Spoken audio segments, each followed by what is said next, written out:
Hi, I'm J.R. Kondracki, and you're watching Western Bass TV. I'm Garrett Mercer, and you're watching Western Bass TV.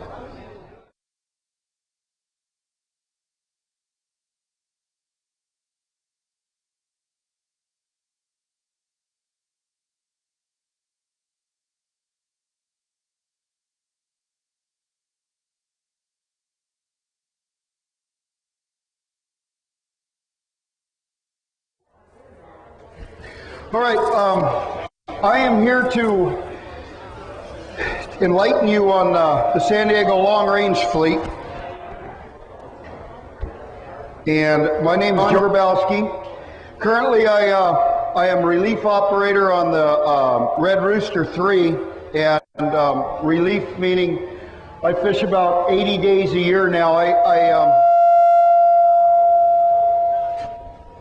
Hold on, we're all. Okay, see how that's going to work.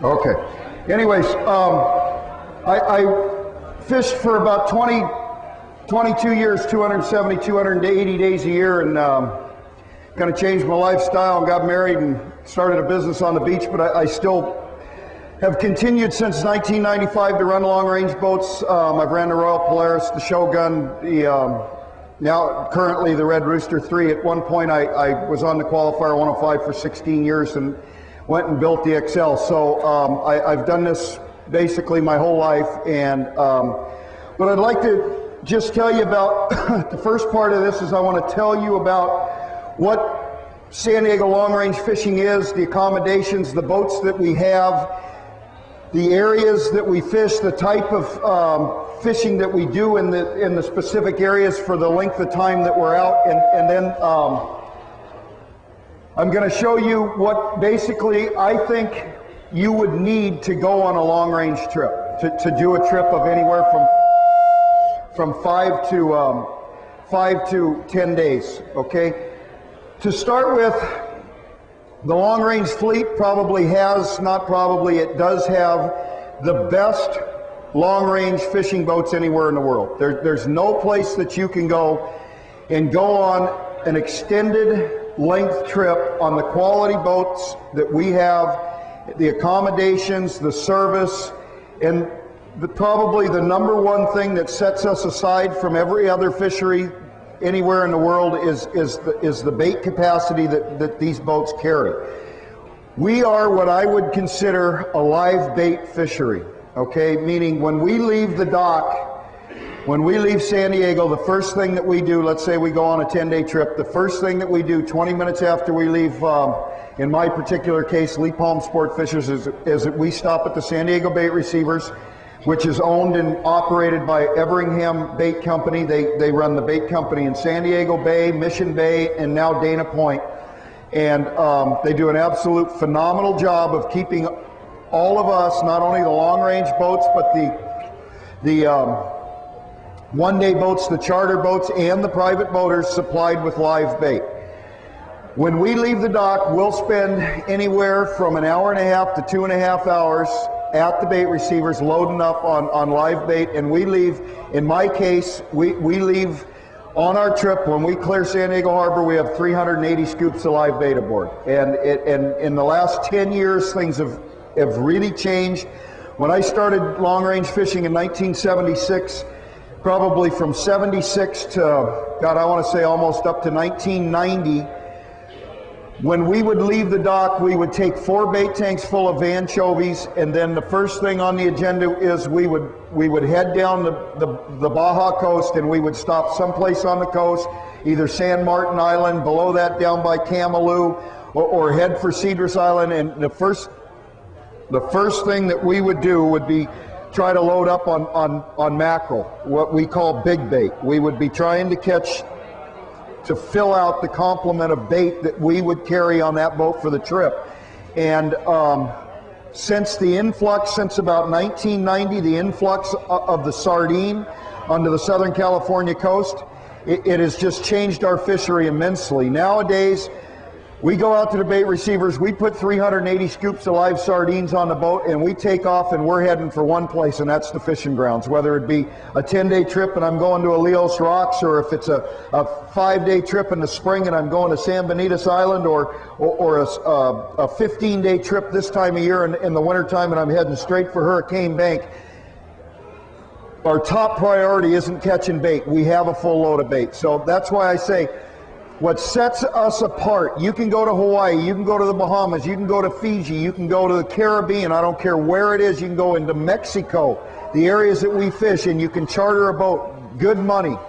But the one thing that you're not going to have is you're not going to have a full complement of live bait. And it makes an absolute enormous difference when I got 25 or 30 people on my boat and I come up on a school of bluefin tuna, or I go to Aleos Rocks and I drop the anchor and we sit. And we're not trying to catch one at a time. We're trying to get 20, 25 guys hooked up. 20, 25 isn't the ideal situation. The ideal situation is 12 to 15, 12 to 18 going all day long. You get 25 going with 25 guys on the boat and it gets a little bit hectic. It almost gets, it's too good. And people say, how can it ever be too good? It can get at times too good. You get everybody with one on, and there's just too much going on to keep track of everything. So good, steady fishing. But the way we keep that kind of fishing, the way we get a stop, and you hear, you get on the internet during the summertime and you see, I posted up that we had a day for 330 albacore, and it all came out of 2 stops. We got 280 out of one. We got another 60 out of another. We drifted for 8 hours. The only reason we can do that is because we stop, we have live bait, and we chum live bait, and it keeps that school. There's times that we'll stop an entire school with live bait, and then there's other times that we'll gather fish. The only reason we'll be sitting on the anchor and fish, we'll have a little bit of fish under us at daylight, and by 3, 4 o'clock in the afternoon, we got a lot of fish. We got 50 ton around us. And the reason is because we've been sitting there all day long throwing live bait, and that bait's in the current, and it's going, and if it's going a mile, 2 miles, fish are getting in it, they're starting to come up, they're coming up your chum line. All that is due in part to the fact that we carry the amount of live bait that we carry. Okay, the other thing that sets these boats apart, and I mentioned that, is accommodations. All right, the accommodations are phenomenal.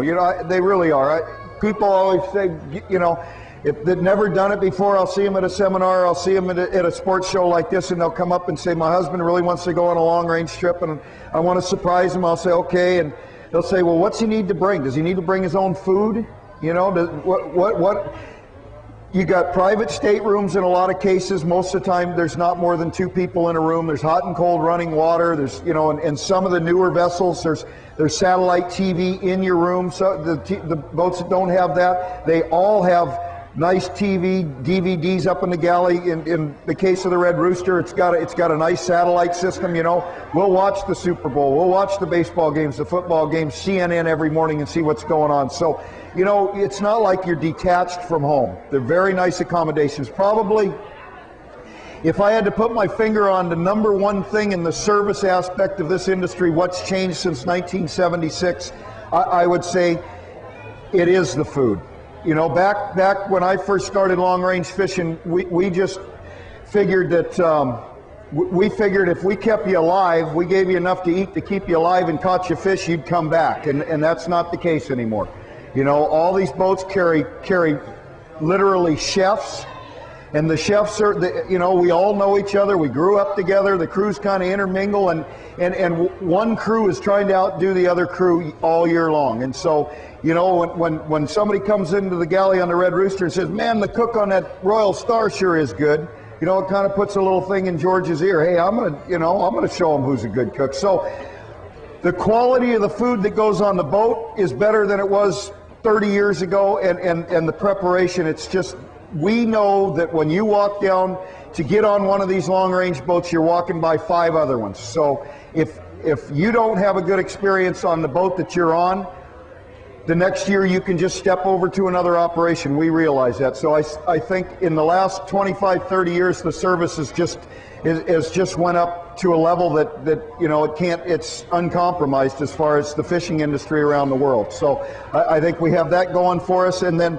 the safety aspect of these boats, You know, we've always been Coast Guard under Coast Guard regulation, where they come down and they inspect the vessels every year. We have at least the long range boats are all SOLAS boats. We have SOLAS life rafts. We have you know, obviously the life-saving equipment. We got firefighting equipment aboard. It's all Coast Guard regulated. So as far as the safety aspect goes, I don't think it could be better. That a lot of the navigation gear in the pilot house is Coast Guard approved. I mean, when they come down and do their inspection, a lot of what they look at is what we have in the pilot house. If we ever lost power on the boat, the single sidebands, the VHFs, a lot of that gear, one of the radars, it all switches over to DC power, so we're not dead in the water. That's all Coast Guard regulated. Okay, and then in the last few years, we've fallen under the umbrella of the Homeland Security Act. Nowadays, when you get on a long-range boat, when you get on a long-range boat, it's just like you're going through security at an airport. We stop you at the top of the dock. There's a locked gate before you get on the boat. When it's time to get ready to depart, we open the gate. We check every passenger one at a time. We check their bags, we check their tackle, we look at their ID, and once they're on the boat, they can't get back off. Okay? Once you're on the boat, we got everybody on board, we got our permits. The last thing we do is we check all the sealed compartments. We check the lazarette, the exhaust trunks, the forepeak, make sure somebody didn't go down and plant something someplace on that boat, you know, without us knowing about it. So, and that is exactly the same thing that the cruise ships do. All large passenger carrying vessels now under this Homeland Security Act, we fall under that. So as far as safety goes, I don't think that you could be any safer. I think when you get on one of those boats, you go for 10 days, 15 days, 5 days, you can feel secure that your life and your family can feel secure that you're in a nice, safe environment. And you know, we have accidents at times, but the United States Coast Guard is always there to help us.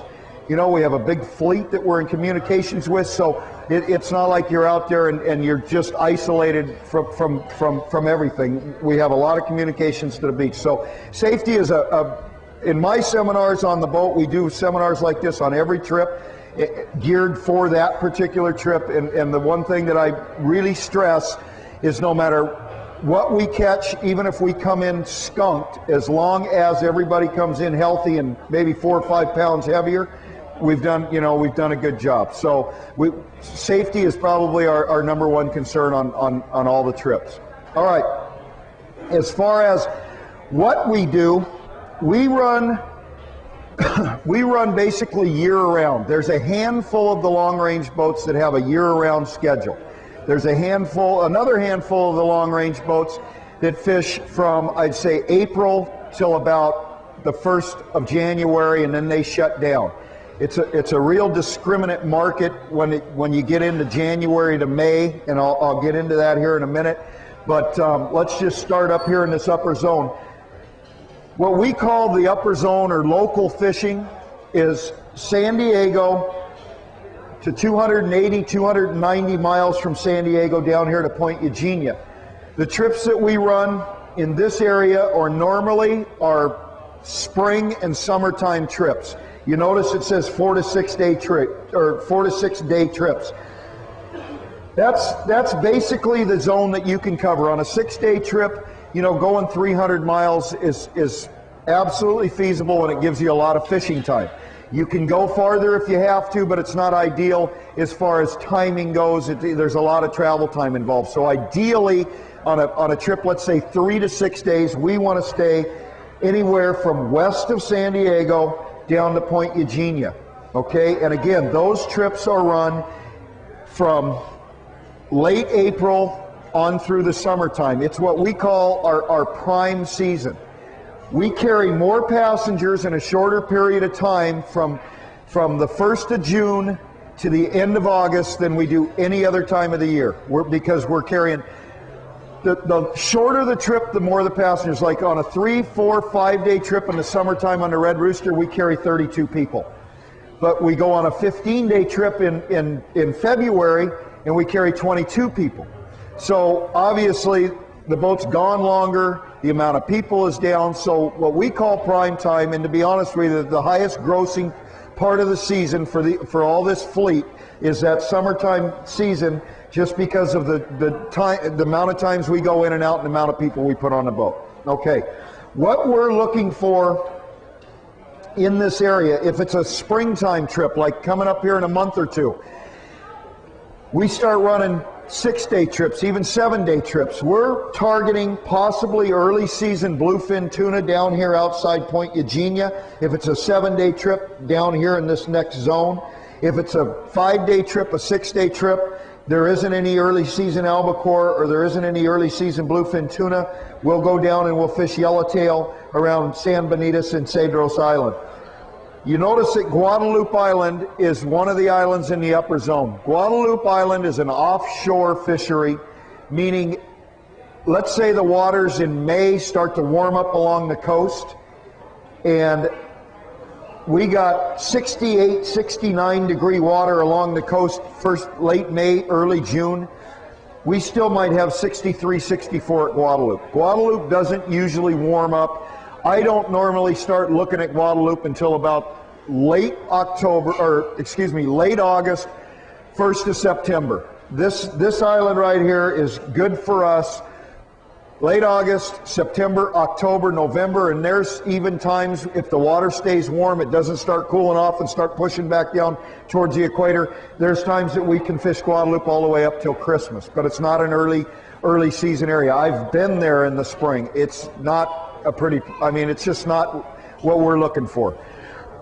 There's times when we catch a few yellowtail there, but not in any big numbers, okay? All right, so summertime, obviously, what we're looking for in this upper area is albacore, and we're looking for bluefin tuna early in the season. As the season progresses, the waters get warmer, that pelagic albacore and bluefin start moving up more to the west, northwest, north of San Diego, up outside the Channel Islands. A lot of times there'll be an influx of warm water that'll push yellowfin tuna, big eye tuna, dorado, yellowtail on kelp patties, and so it'll just be a transition. We'll fish albacore July, August, sometimes early September, and all of a sudden the fleet will be way out here to the west, and it'll just get too far to the west, and somebody will just say, hey, I'm going to go down and look to the south, get down here, and there'll be areas of kelp patties with big eye tuna, and so we'll gravitate back down in here. But it's the same length trip, 4 or 5 day trips. Okay, all right. The next zone is what we call like your fall fishing. All right, we do make trips down here in the springtime. It would be a 7 or an 8 day trip. And they're specifically targeting or trying to target early season yellowfin tuna and big yellowtail at Alios Rocks, okay?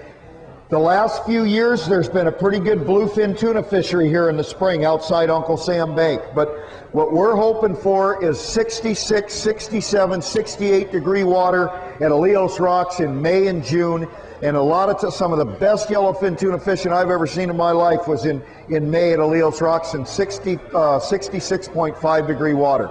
Now we'll be down there in October and we'll be fishing 78 degree water.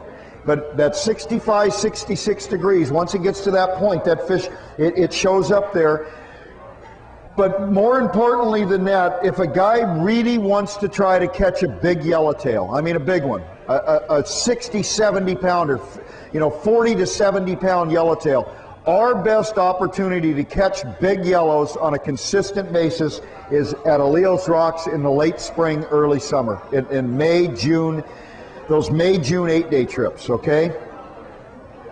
When you're fishing down here in May and June, there's not a whole lot of variety. We're looking for yellowfin tuna, we're looking for yellowtail here, hopefully there might be some bluefin, or there's early season albacore that we can bump into up in here.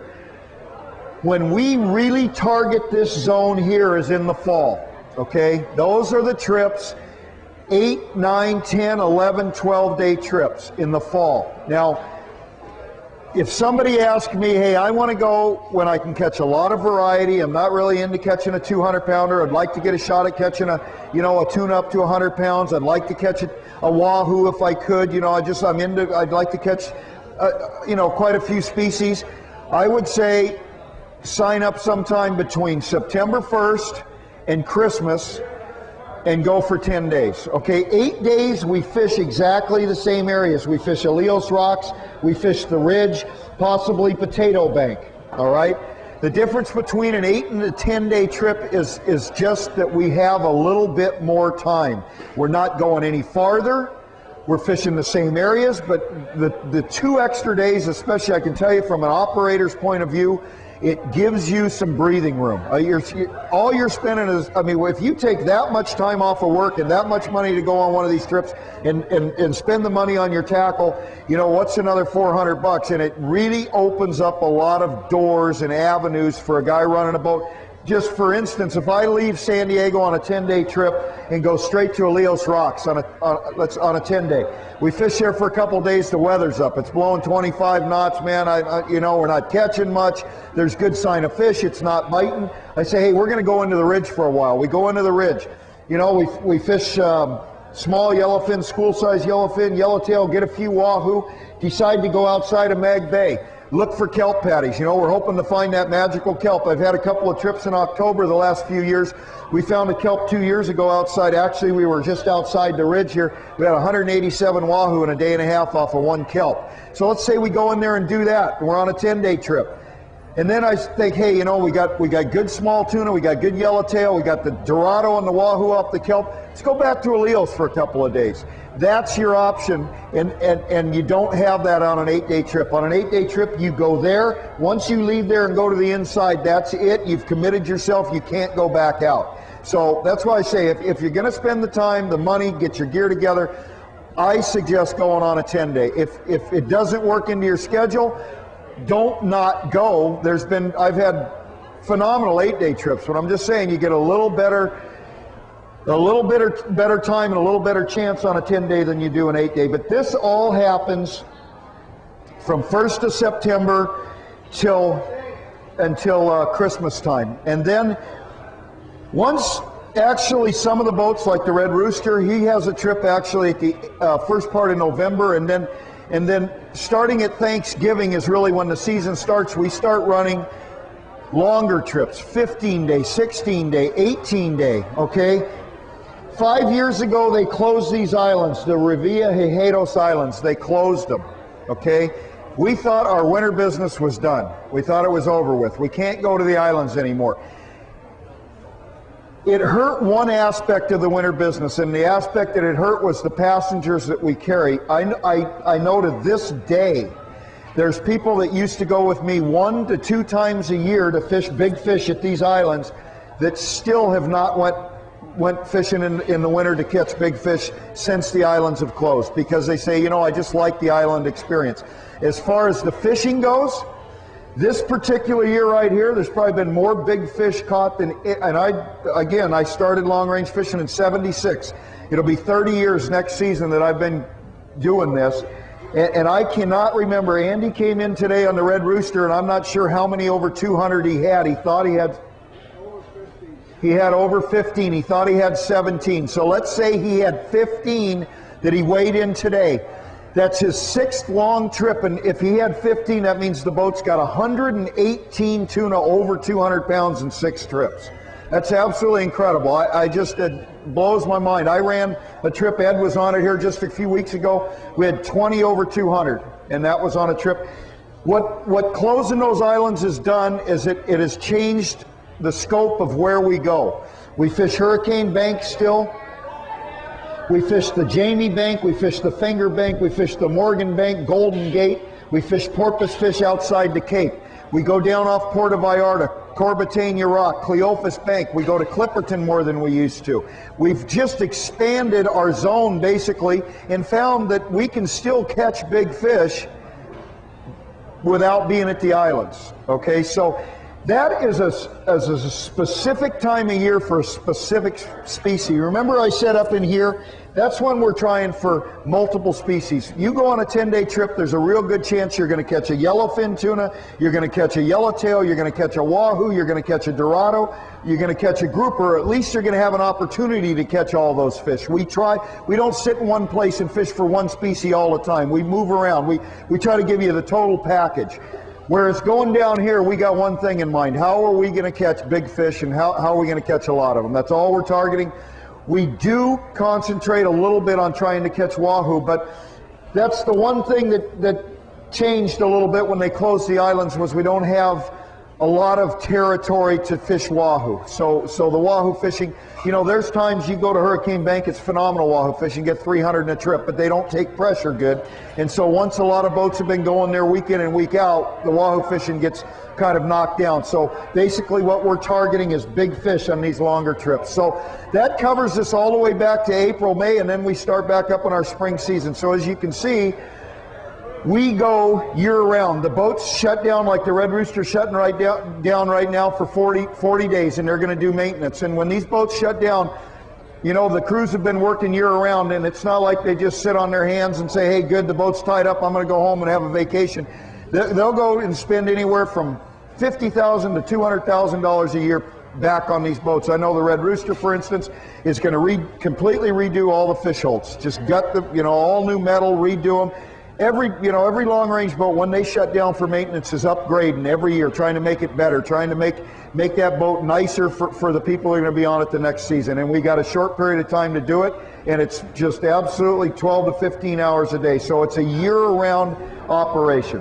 All right, I'm going to show you what I think is the perfect package for a 10-day trip. Okay, here in just a second, but I want to introduce you to somebody. Come on up here. Tell me your name again? Iana. This little girl, we had her, I, by the way, have a radio show on Sunday nights from 6 to 8, and we had her on as one of our call-in guests the other night. She has currently 7, I'm going to let you talk. How many world's records? 7. She has 7 world's records. She is flying back. She is flying back. When are you flying? When are you going? On April 9th. On April 9th, this industry is helping out her folks, and they're going to put some money together and fly her and her dad back to Florida. And the international game, or the IGFA is having their big banquet, and they're going to award her with Angler of the Year for the United States with all the accomplishments she's made. And she has a...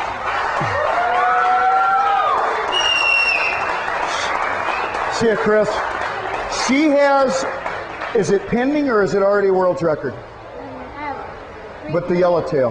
The yellowtail? Is it pending? No. No? It's already world's record? Okay, she has a yellowtail world's record, and she caught it, and it was kind of a peculiar way she caught it, and I'm going to have her tell you about it. I told her on the air she could come up with me on Saturday during my seminar and tell you guys one story. So first off, tell them how you caught it, and then tell them why it was so significant. I caught it on gummy worms. I just put it on my hook, and then I threw it out, and it was boiling, so then I just caught it, and I rolled it back up, and it was a world record. All right, what she said was she was on a boat out of Ensenada, and they were fishing, and it was kind of slow. And she couldn't, she thought to herself, what am I going to do to catch a fish? She said, nobody's catching anything. So she went to her backpack and she broke out a bag of gummy worms and put it on her hook because nobody else was using it. You know, you always hear these professional fishermen talk about fishing outside the box. Do something that's out of the ordinary they haven't seen before. So she figured, these anchovies or whatever they were using, they look like these doggone things that I mean. So she went to her backpack and got a bag of gummy worms out, put it on her hook, threw it out there and caught a junior world record yellowtail. So anyways, let's just give her a hand and congratulations. Congratulations on all your accomplishments, and have a lot of fun back there getting your awards in Florida, okay?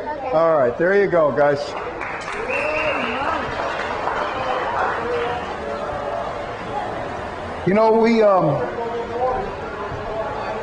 We talk about this all the time, and we talk about it on my radio show, but that is the future of our industry right there. It's the kids you see running around the Fred Hall shows and coming out on these 1/2 and 3/4 day boats.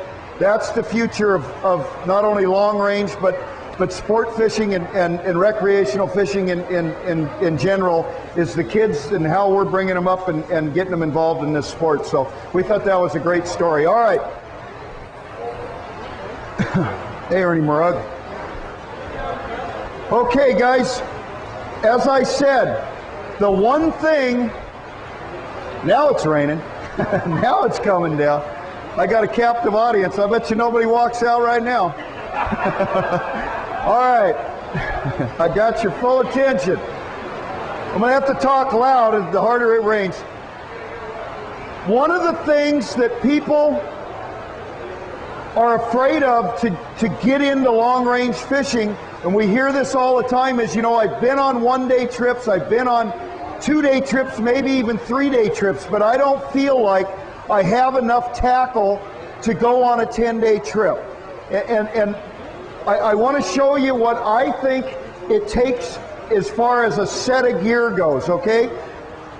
There's absolutely every trip that you go on, guys that are going to come down that have been long-range fishing for many, many years, that this is their passion, this is their hobby. They've collected a lot of tackle, and they'll have 2 bundles of rods with 6 or 8 rods in each bundle, and they'll have 15 or 18 rods, and they'll have reel bags with literally $5,000 worth of gold reels in there. And the beginners go, you know, the first thing I see them come on the boat and they go, oh man, I knew I was in the wrong place. I got 5 rods and I'm not even sure those are right. Let me tell you, you don't have to have 15 or 18 rods to go. The guys, like I said, that have that much gear, it's because every single rod's for a specific purpose. They might have 4 40-pound rods, they might have 3 50-pound rods, and each one has something different tied on. But you can use your 40-pound rod for, you know, you can use it for different things. You just have to change the bait that you have on there, the hook, the jig, the lure, okay? If you don't have enough gear, all these long-range boats will give you the tackle to use to come fishing if you want to go on one of the long-range trips. A lot of the trips are sponsored. There's some guys going on the Newell 10-day trip from Oceanside Anglers in October with me, and it's a Newell-sponsored trip, Newell Fishing Reels.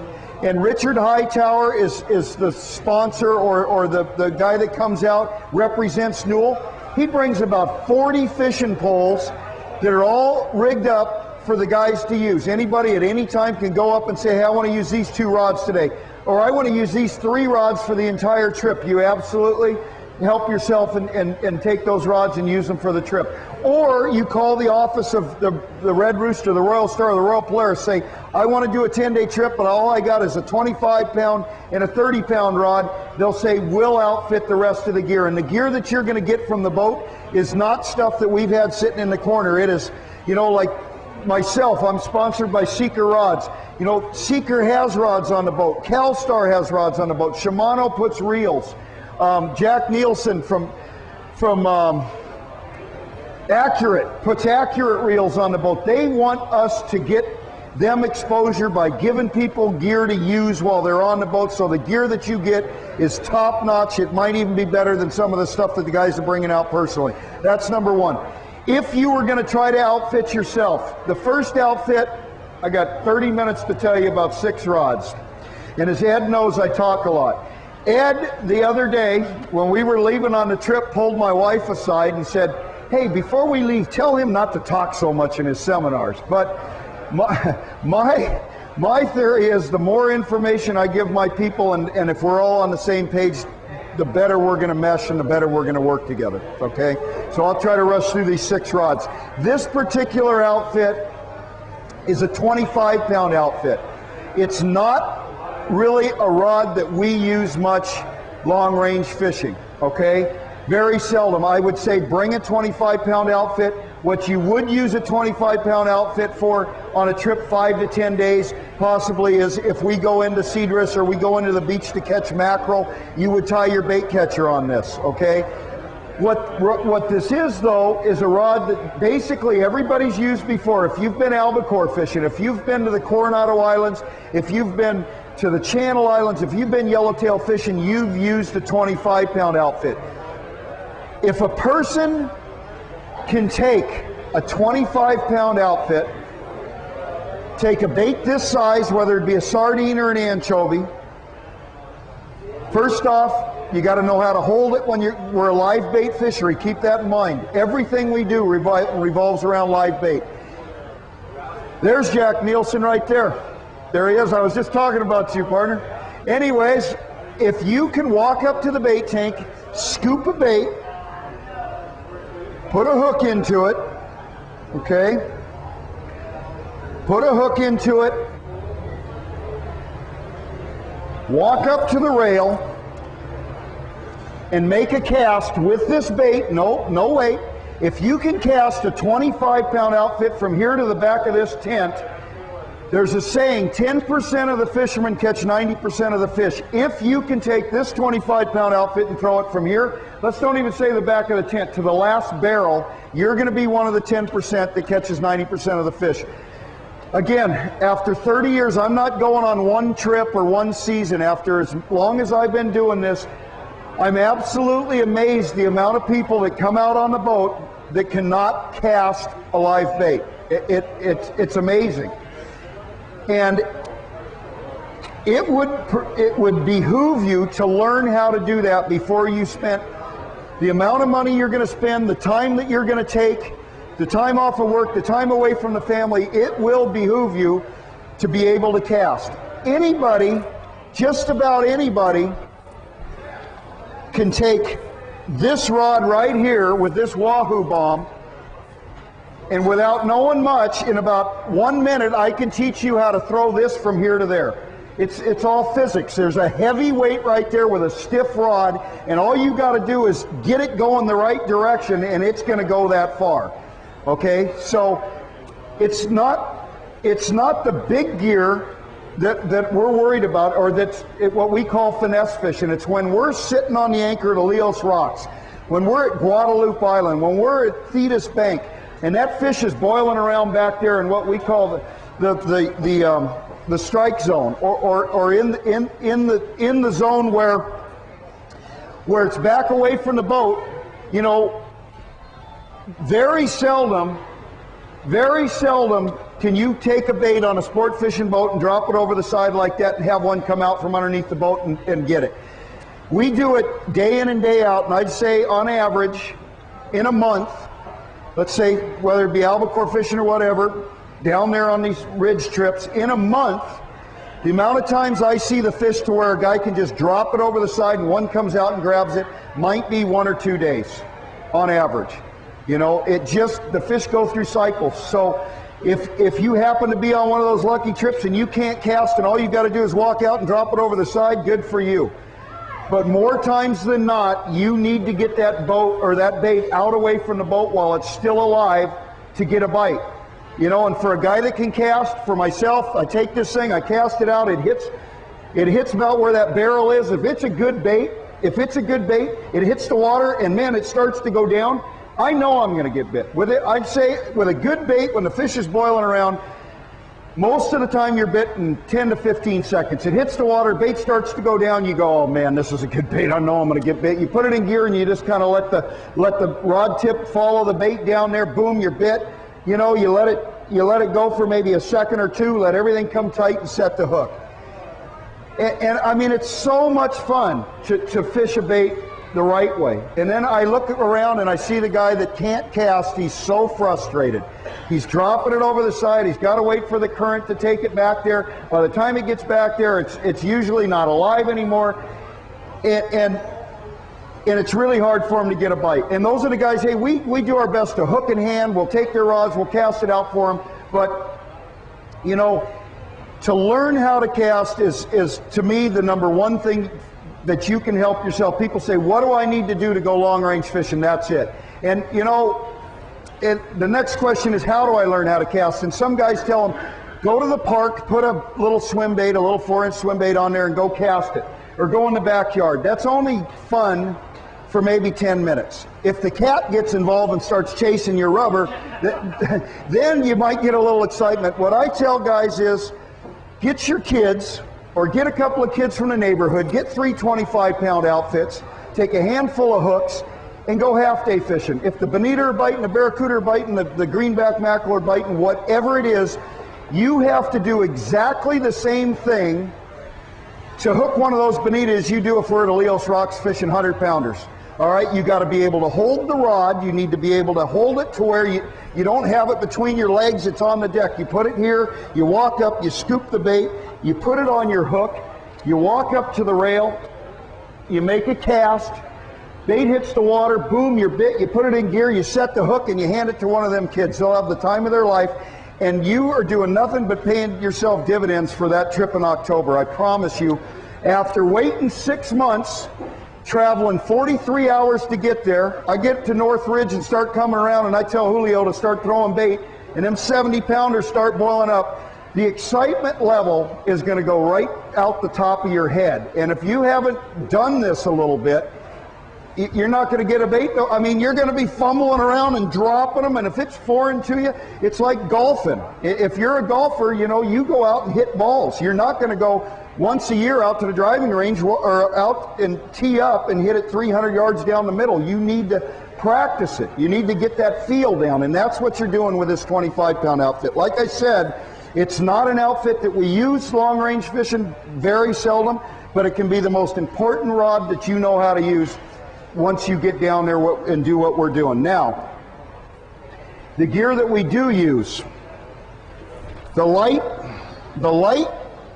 gear that we normally use, and you would use this again. All these rods are interchangeable. Every one of these rods that I have could or does have an application for live bait fishing, okay? But it'd be a boring seminar if all I did was stand here and pick up 6 rods and say, this one's got a 1-0, this one's got a 3-0. So this particular rod is a 30-pound outfit with a swim bait on it. 5-day fishing, you might fish 30-pound if we were down here in the springtime fishing yellowtail at Bonitas, okay?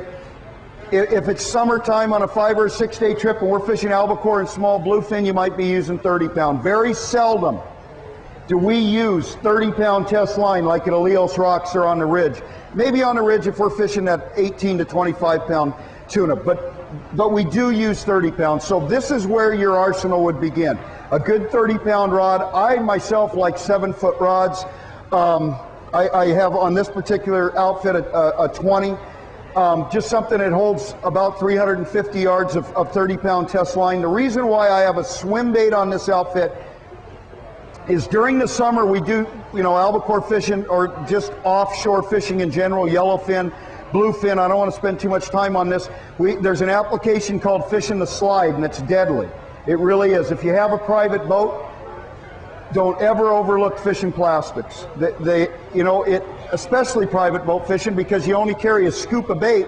Instead of chumming and putting live bait on your hooks, you just chum the lines 1, 2 at a time fishing albacore, and you drop these back on the slide. They're deadly. The key to fishing a swim bait, all right, and like I said, I don't want to spend too much time on it. The key to it is you're fishing a 5 or a 6-inch swim bait. The key is not the color. Once in a while the color will make a difference. The key is the size of the head, okay? You do not want to put a 1/2 ounce or a 3/4 ounce head on a swim bait fishing offshore. You want 1.5 ounces to 1 3/4 ounces. The reason being is you want this fish to get down in the zone, okay? Where these fish travel, I don't care if I got 50 ton of fish underneath me, they're laying from 100 to 130 feet. That's where they're at. When they're biting, when we're driving around, we're seeing them on the sonar, we're looking for a school. That fish is 90 to 130 feet. When we get stopped and they're staying there and they're biting nails, I look at the meter. They're 90 to 130 feet, and guys go, man, that's deep. 90 feet is not even the length of the boat, okay? The boat, the Red Rooster, is 105 feet. That's about 2/3 of the way up the side. If they can't swim that far to get a bait, they're in the wrong business. They wouldn't be alive very long, right? So we want this bait to get into that zone as quick as possible.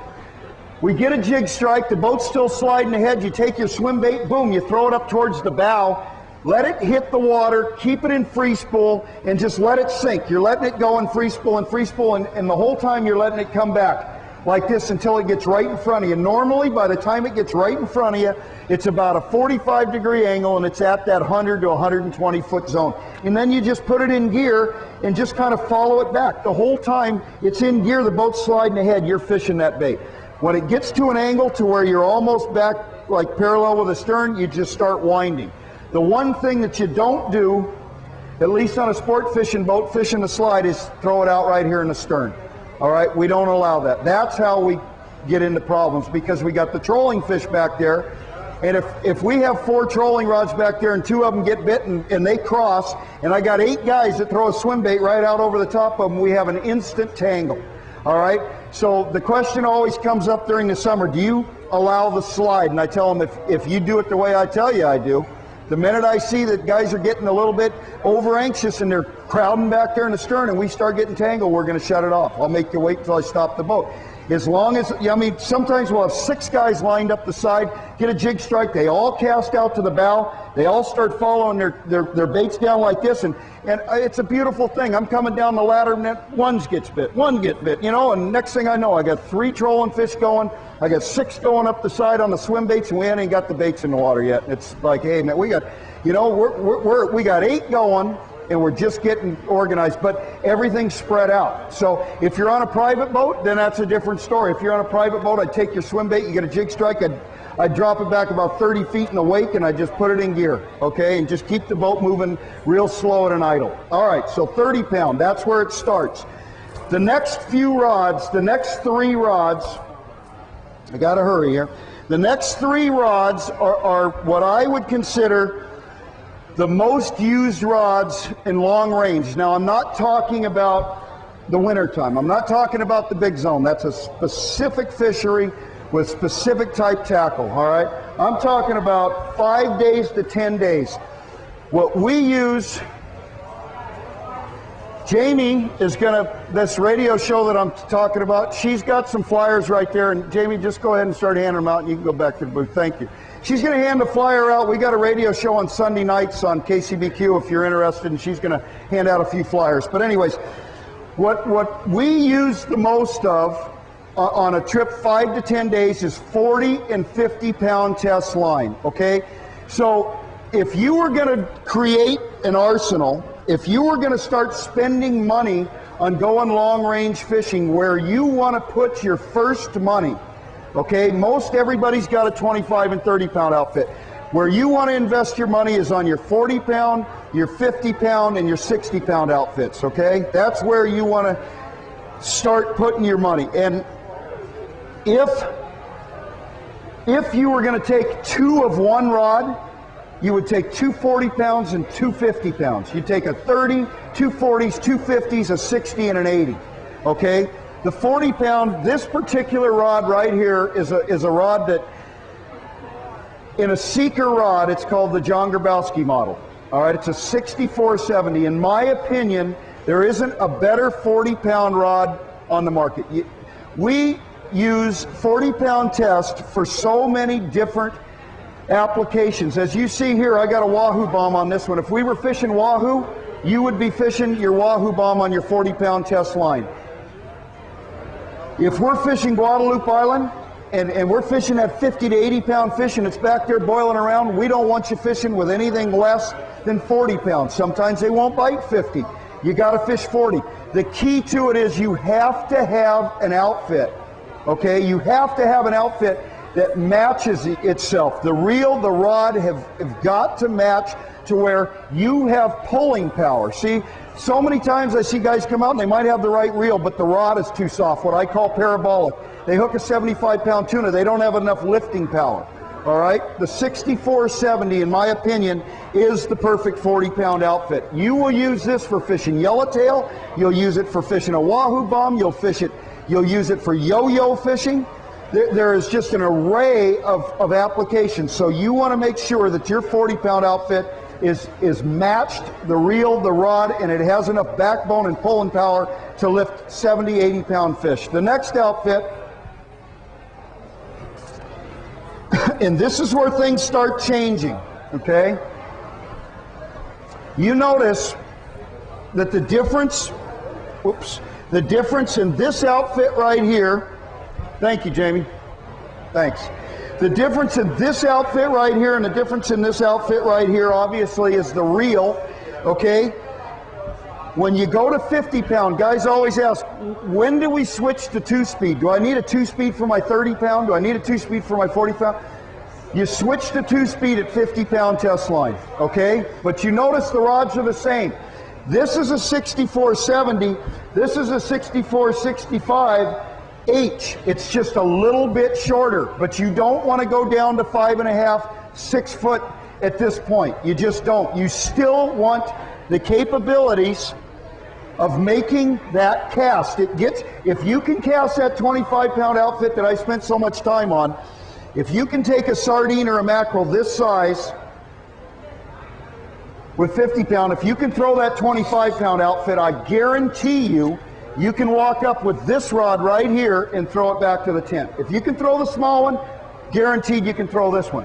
If you can't throw the small one, a lot of guys will, they just don't have the technique down. Bang, it'll land about right where the middle of the chairs are.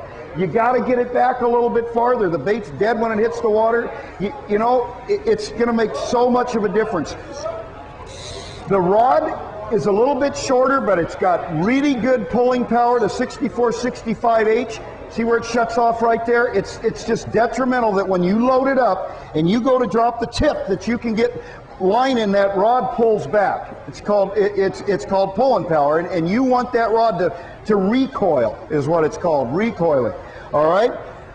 It's a 2-speed reel at this point, and this is where you switch to Spectra. All right? All those other rods I showed you were straight mono. All right? They had a full spool of monofilament. At the 50 pound, you still have conventional guides on your rod, but now you got a reel full of 80 pound Spectra with a top shot, maybe 50, 60 yard top shot of 50 pound test line, okay? That's, now you got a lot of capacity, you got a rod that's got good pulling power, and if you hook one of those 70 to 100 pound tuna, whether it be bluefin up in the upper zone in the summer or a big one down at Elios, you got 2-speed capabilities. And I guarantee you, if you try to wind in a fish 70, 80 pounds on a 1-speed reel, and then the next fish you hook is on a 2-speed reel, you'll never throw another 1-speed for a big fish again. It just makes all the difference in the world. So this is where you switch, right here, 50 pound, you get yourself a small 2-speed reel. It doesn't have to be a big one because the amount of Spectra that you can put on it. So it's a nice, light, comfortable outfit. All right, again, like I said, the 40 and 50 pound and the 60 pound is where you're spending your money if you're just getting into it, okay? And you notice, I don't have some great big gaudy hook. I got a number 2 Gorilla hook on here, and you can catch fish up to 100 pounds, or not a number 2, but a number 2.0 Gorilla hook. I'll nose hook a sardine, and I'll fish with this all day long. You can catch fish up to 100 pounds all day long. You got a 50-yard top shot on it to begin with. At the end of the day, let's say you got 5 and lost 4, you know, and your top shot's been trimmed down, cut off, this and that. You got 30 yards, 20 yards, doesn't matter. That night, you take the reel off, give it to the crew, and they put a new top shot on for you. Bang, you're ready to go the next day. It cost you $3 for 30 yards of line. All right, the initial investment is the Spectra, but it'll last a lifetime. All right, the next outfit is the 60 pound, and now you notice this is where you go. We still got 2-speed, we still got Spectra, but now this is where you go to rollers, okay? The 60 pounds where it changes. You get rid of the conventional guides and you put the roller guides on your rod. Your outfits, this rod, it gets a little bit shorter, okay? Normally we're not fishing 60 pound with small bait. It's either big sardines, mackerel, squid, something like that, something that's heavy that you can get out away from the boat. You may not get the cast all the way to the back of the tent, but when they're biting 60, usually as long as you can get it out away from the boat a little ways, you're going to get a bite, okay? The 60 pound, the difference in the rod is the rollers, the difference in the Spectra is the pound test. Remember, on the 50 pound, I said 80 pound Spectra, 50 pound test. On the 60 pound outfit, you put 130 pound Spectra with a top shot of 60 pound. And the reason for that is this outfit right here has the capabilities of fishing 80 pound. Okay, you could fish 80 pound on this.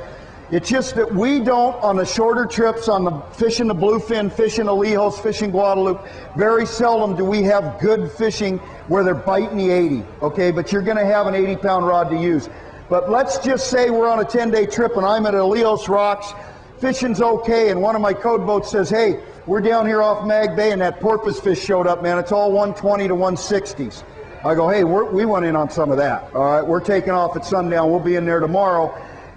60-pound is not heavy enough for 120 to 160s, but you only got 50 yards of mono on that, on top of that 130-pound Spectra. You tell the crew, hey, tonight when we're traveling, will you put an 80-pound top shot on for me?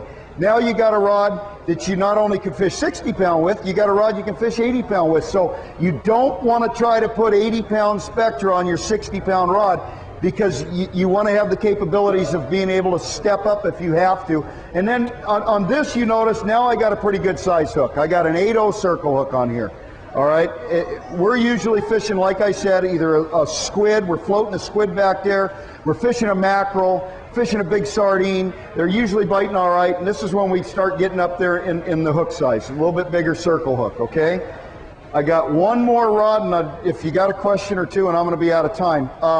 So I just showed you 5 rods. If you had those 5, you could go. All right. The last rod that I was going to show you, and it's not, this is the one that's going to cost you the most right here. Okay.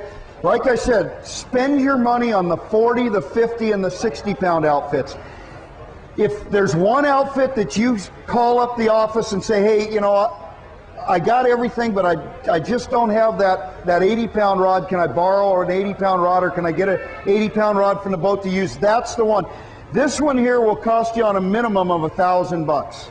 All right, and we don't use the big rods on the shorter trips, but for specific things, maybe for trolling. And all the boats have trolling rods set up. You just borrow the boat's trolling rod to troll with. Maybe we'll use it for flying the kite. All the boats have kite rods to use. You know, the only thing that you would use it for maybe on a 10-day trip a lot is like at night, if we're at a Lejos or on the ridge dropping down to fish yellowtail or grouper or something like that, it's nice to have an 80-pound outfit. But don't go out and not, you know, spend $500 trying to throw an 80-pound rig together. Wait until you can get a good one. Wait until you can get a 30. Wait until you can get, you know, a rod that will handle up to a 130-pound test. Because as you graduate into long range and you start going on these longer trips and want to start catching big fish, this is an outfit that we use a lot. We fly the kite, we chunk with it, we fish fly line skipjack with it. But again, it has to be able to fish heavy line. And so we're putting anywhere from 150 to 180 pound Spectra on the big rods. And then we're putting our top shots at 80 and 100-pound test. And I just happen to have this one set up for fishing a skipjack. Let's say we were on a 10-day trip and we were at 23 and we had skipjack around the boat in the dark. We'd be catching them skipjack, 2-3-pound skipjack, and we'd be taking a big J hook, hooking them right in the back of the neck and fly lining them, try to catch those big Gulf grouper and broomtail grouper and stuff like that. This is also the same type of setup that you would use, but a little bit heavier if you were down at Hurricane Bank or Cleophas or someplace, fly lining a skipjack trying to catch a big tuna. So this is the outfit that costs you the most. If you're only going 5 to 10 days, I'd say it'd be the last one to get. Spend your money on the 40 to 60 pound. We got 5 minutes. Give me some questions. Yes, sir. What kind of what? On that particular reel, that's a Trinidad 30, and I really like. I don't try to push one brand or another one. I just know that those Trinidads are high speed. You can get line with the rod loaded up, which is very unusual for a high-speed reel. They got a great drag system, and with that 40-pound right there, you can get right at like 375 yards. So I mean, it's perfect for what we're doing. Yeah.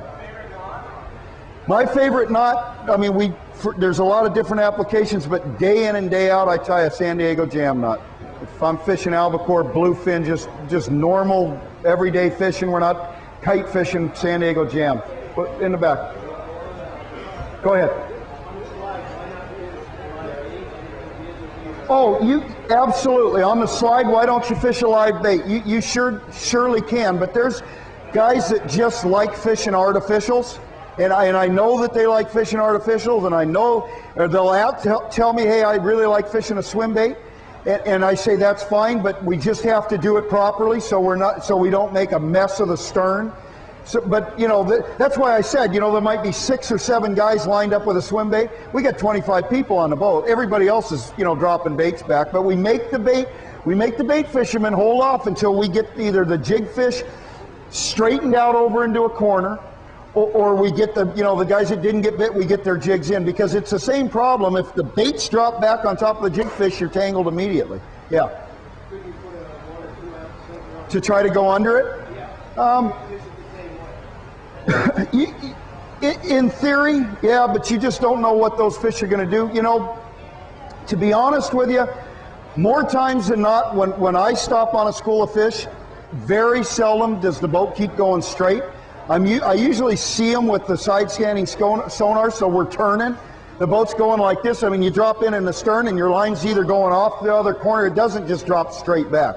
The boat's in a turn. The best place, in my opinion, is wait and see which way that boat's starting to turn and walk. Let's say I'm turning to the starboard. Walk over here to the starboard side and throw it out in the middle of the circle. That's where the slick is, and that's where you see the first sign of fish boiling up is out there in that circle. We put this big slick out. You know what I mean? The chummer's throwing, and you get bit and you're up the side and everything's clear. Yeah.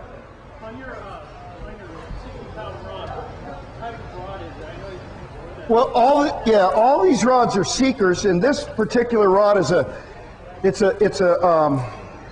it's not a production rod. It's an HX6 or a CTS 60. So it will handle 80 pound, but no more. It would be rated like 50 to 80, and it'd be a perfect 60 pound rod. But this was just a blank that I had wrapped up. But yeah, if you went over and said, hey, what's a CTS 60 XH? They'll be able to give you a rod number for it. I just don't know what the rod number is. All right, guys, I'm out of time. You know what? I'll be over there at my radio station booth the rest of the day. If you guys have any questions, please come over. Hey, and also, Judy Collins is right there. And Judy is one of the big advocates for Friends of Rollo, and they're having a big raffle at this show, and she'll sell you tickets right now. Stop by and buy some tickets. All that money goes for taking kids fishing, just like this little gal here that's a world's record holder. So help yourself. Thanks, bud. There you go. Go stop by and see Judy there. Get some tickets. Thank you.